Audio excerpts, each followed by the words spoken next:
Hi. I thought I would make a video today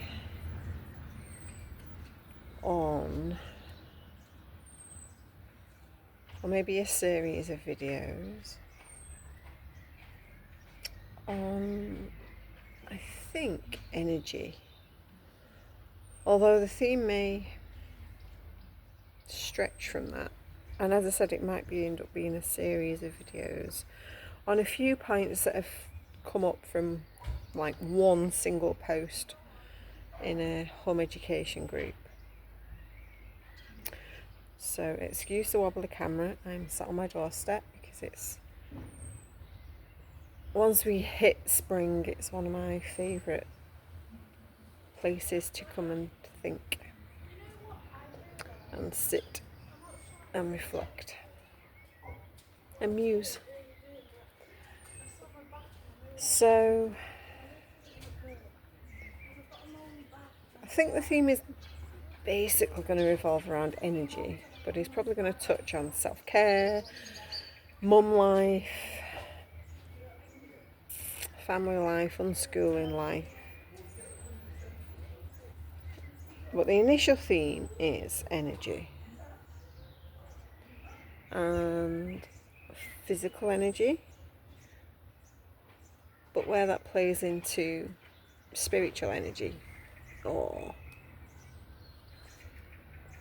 energetics, sensitivity to the energy from above and the energy from the earth. And I think I'm going to start with the thoughts that were sort of in the post that got me thinking, and where that went, where that led me. And my wisdom and knowings from my own experience, both as a mom of my young people, as an energy healer. So for anyone on this channel who doesn't know my background, I'm an energy healer and intuitive holistic therapist, as well as a mum of three, unschooling, I guess radical unschooling if you want to call it that. We've kind of followed a very child-led, self-directed approach to life since having babies. I am married, so I do have, fortunately, a second pair of hands and arms and eyes and a second body to support me with some of my self needs. But I also think that a lot of what I say and feel can be taken to life if you are on your own, raising your young people in a self-directed way, by just having that conscious awareness of your own needs and of your own self, and then of your young people. So the post that I saw was about a mum's concern, I think it was a mum, around a young boy. Again, I think it was a boy. But let's just say it was a mum concerned about his son going out socially, being socially active, going out, making friends, being around people, and apparent resistance to do that. Okay. And the very, very first thoughts that come to mind are, Why are we so obsessed with our young people, particularly that age, sort of like primary school age, little ones? They're still so little. Socialising. Like, why are we so obsessed? Why are we so obsessed with them socialising? And why are we so obsessed with them socialising with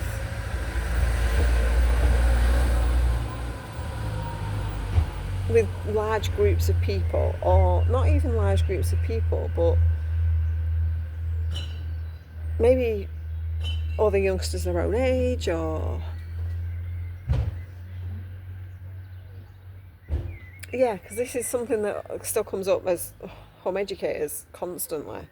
It's like, what do they do to socialise, or will they ever socialise, or mine don't want to go out, mine don't want to go see people, mine don't want to go to groups or classes, or particularly within unschooling groups, there's this like fear almost that young people just want to stay at home and be at home and watch videos or play Minecraft, or and I'm just wondering what it is within ourselves as adults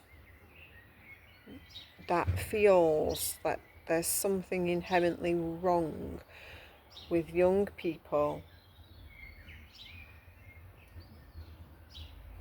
preteens under the age of, in single figures, or under the age of like 11 or 12, being so keen to stay at home. Why do we think that's wrong? What is it about our society or upbringing, what we've been taught, how we've been brought up, that makes us think that if our 6, 7, 8, 9-year-old don't want to go out and be with groups of people, their own age or otherwise, why do we think that's wrong? And I think it is down to the fact that that is what we've known. That's just societally, that's what we know. I think that our way of living isolates us as families from a larger community, so that if we as the mums and dads, the adults, the grown-ups, aren't able to go out and be with other families, that we've got this very isolated way of being. If you think about other cultures around the world, they've maybe got a village or a community where all the young people play together, where the mums might be communally preparing food together, or the dads might be out like farming together. Our society has become very isolated in that way. So if we are maybe as mums or dads self-employed, at home, we've created that for our young people, maybe from quite an early age. If we've decided, like we did right from while I was pregnant with my eldest nearly 16 years ago, that we were going to home educate,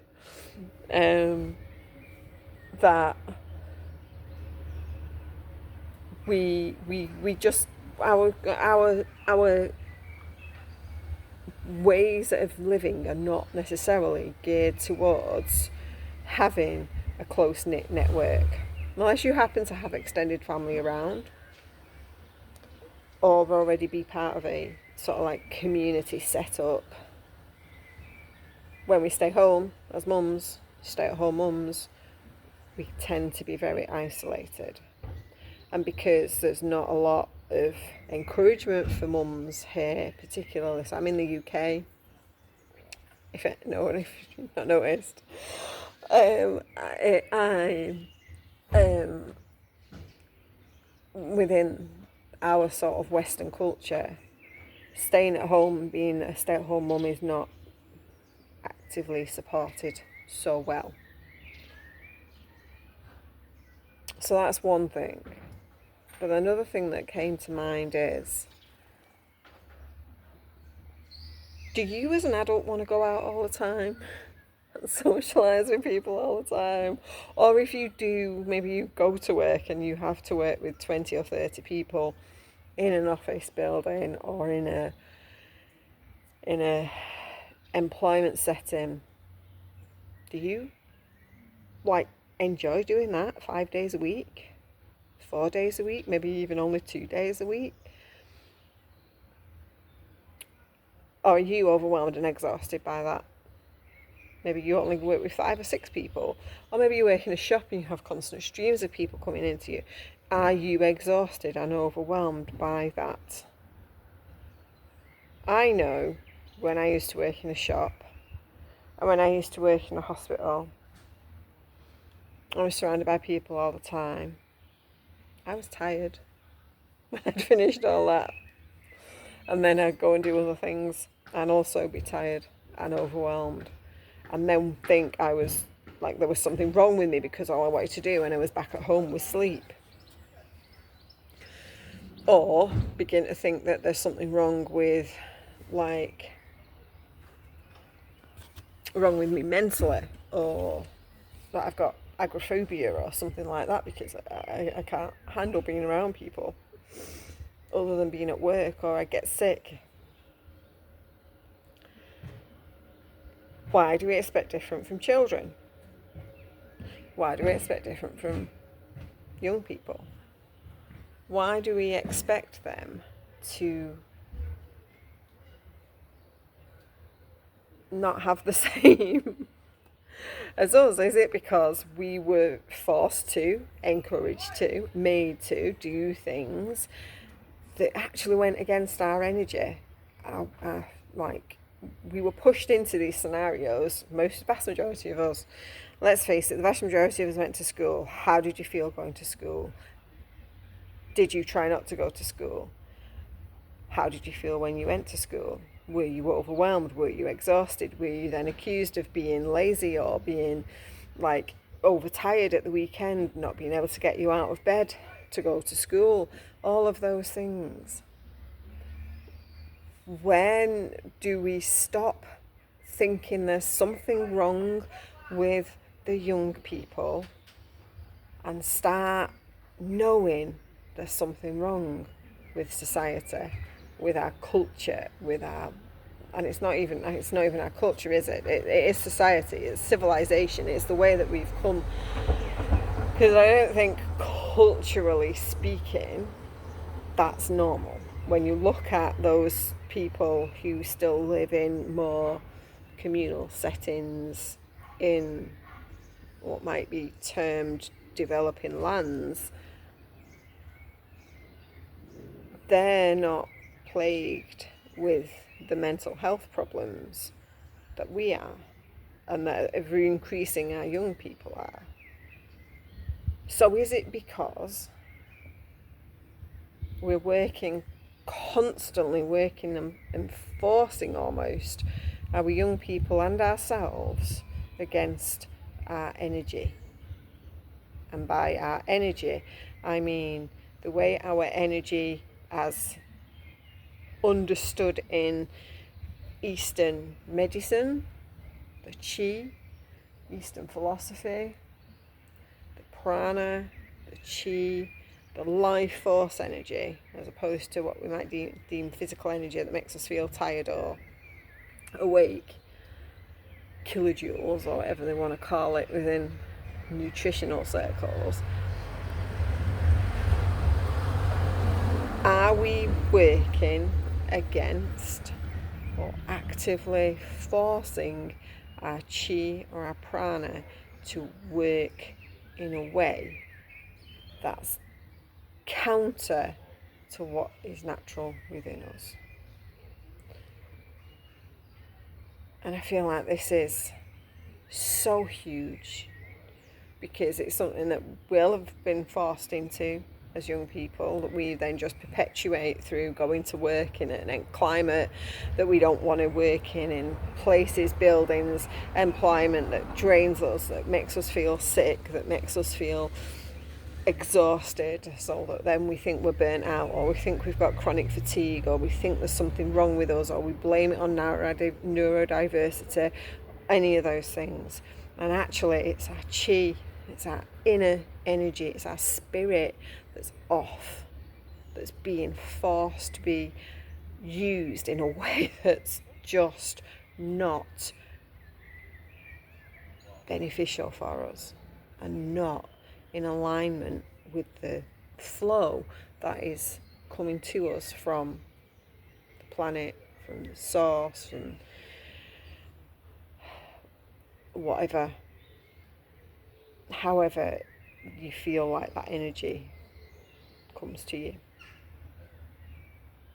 And we're then perpetuating that through into the next generations, rather than going, well, hold on a minute, I hate going out and being around people, I hate socialising, I like to be at home, and how can I make the environment where I am then more constructive to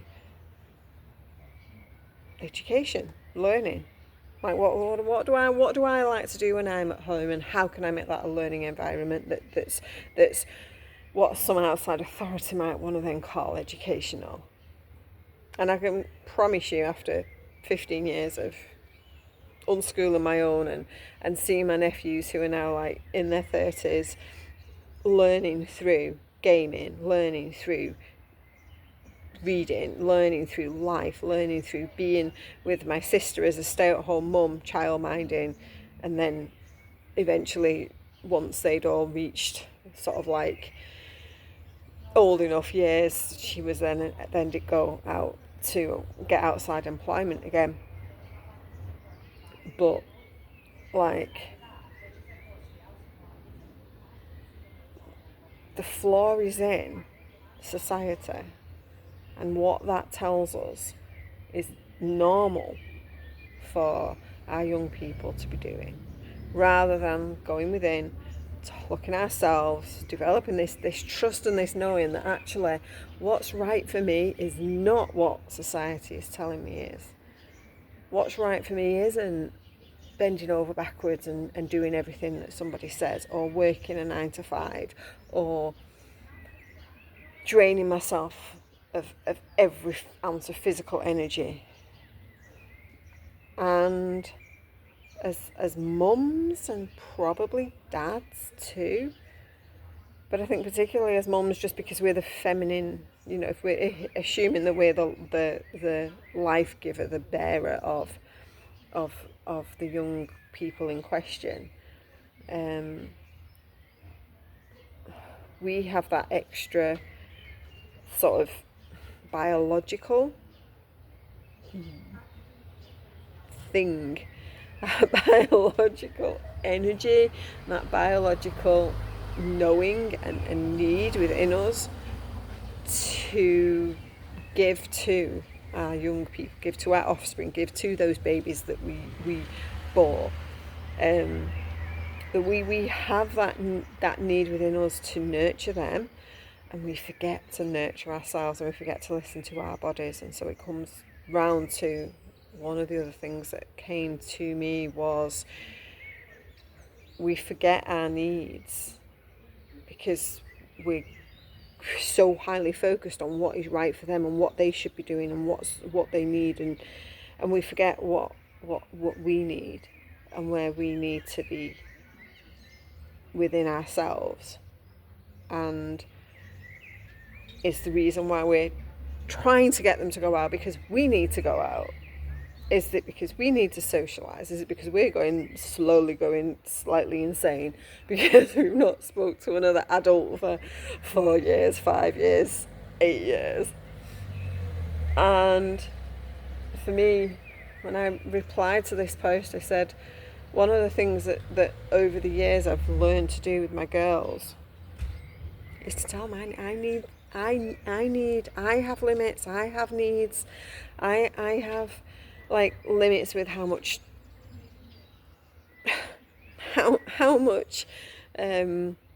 over aggravated behaviour I can take, how much shouting I can take, how much physical doing I can take. and how much staying in the house I can take. Now, as I said, I have a husband, so if I need to go out, I can always, since he's always been either a stay-at-home dad or self-employed as well. I've always been able to just say, I need this space to go out now. I'm going to go to the shop. I'm going to do this thing. That's been part of helping my mental health right from the get-go.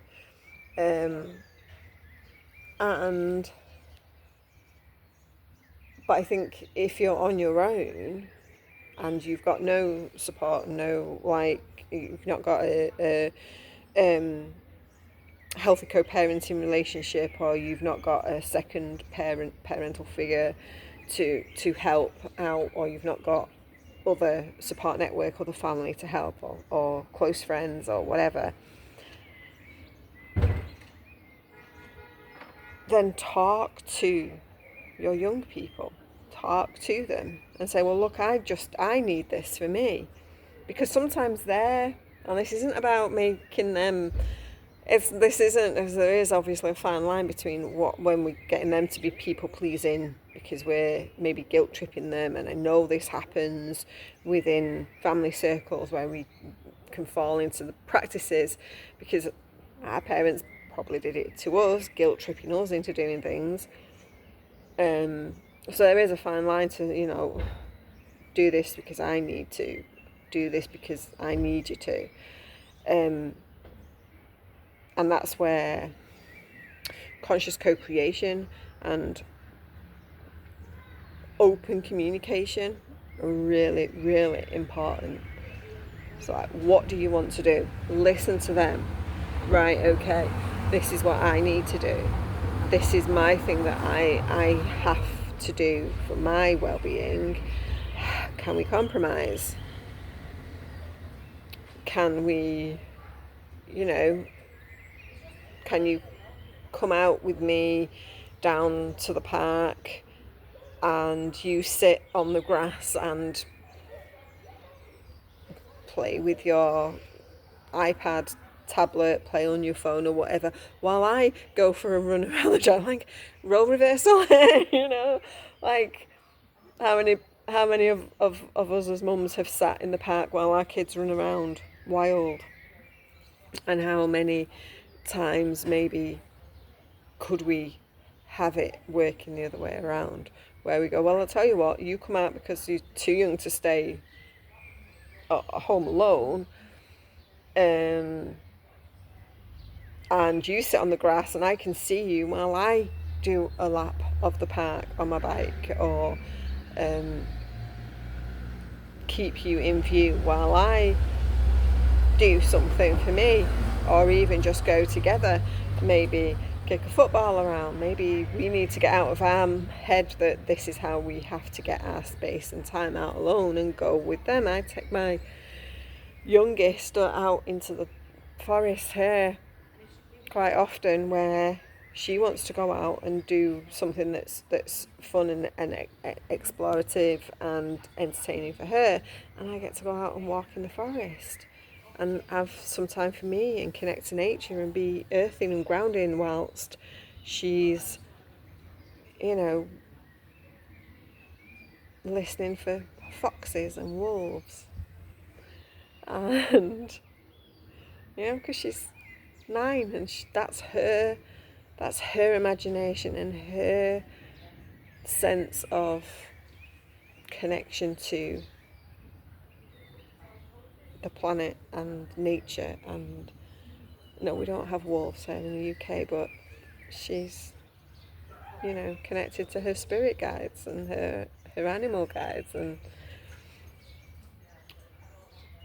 it's, I think, such a powerful tool to begin to realise we all have this different way that our energy works within us. This is why I teach human design. This is why I feel that it's such a powerful tool to have within families, to know the way each other's energy flows through the energy system and through the body, and why we might have two that are really active and want to go out and play and bounce around all the time, and why we might have one that's more quiet and more of a homebody, or why sometimes they might want to go out and other times they might not. And it's like we're all cyclical beings, we're all connected to the energy of source and the divine, and that's running through all of us, and that's been understood within cultures for generations. And I think there's this desperate need to return to it for the sake of our upcoming generations of young people who do and will and are energetically more attuned to their needs as spirit beings. So that's actually covered quite a lot. That's covered a lot of the thoughts and feelings that I had on this. I think I will come and chat another time about this need as mums to support ourselves so deeply that we have the knowing that we trust ourselves so that we can trust our young people, how to set healthy boundaries that don't put on our young people and build on them the stuff that we might be keen to remove and reduce within ourselves or within the future generations, ending ancestral and karmic cycles and all that. And how to do that. Like, how do you, if you're a mum, how do you balance your needs with their needs without overgiving? And this is something that I've spent at least 9 years, 8 years learning to put into practice myself, so that I didn't reach complete meltdown and end up in a very, very broken state with 3 young children. I think for today's little musings and thoughts, that'll do.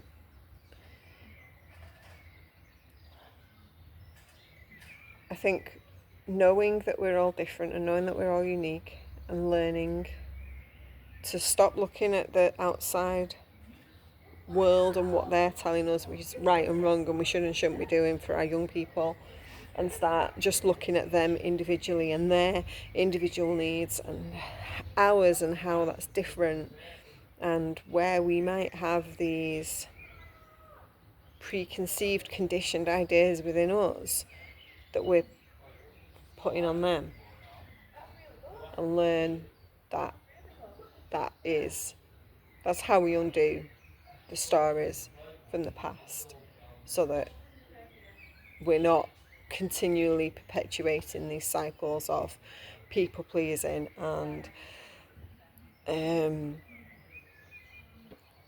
continuing to do things that just don't light us up and don't feel good, and going and ending up in jobs that make us sick.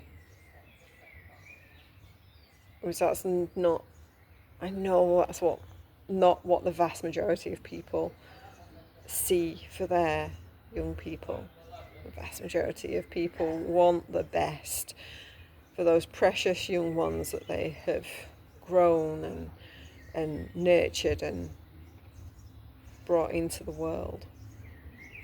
And we end the cycles by looking at what is right and wrong, what feels right and wrong for us, so that we can see the patterns in them, trust ourselves to help us trust them. And that's it. Please do give this video a little thumbs up. If you're not subscribed to this vlog channel, please consider giving it a little subscribe, and drop me any comments that you think on this, any thoughts and reflections that you may have on this as to what you feel needs to be different in your family, or what different things you have done within your family, particularly if you're an unschooling or home educating family. What have you done differently to the mainstream and to the world around you that might seem completely strange and odd and like it's not serving the next generation, but in actual fact it's probably serving them greater and better than previous generations have done. Thank you for watching. I'll speak to you soon.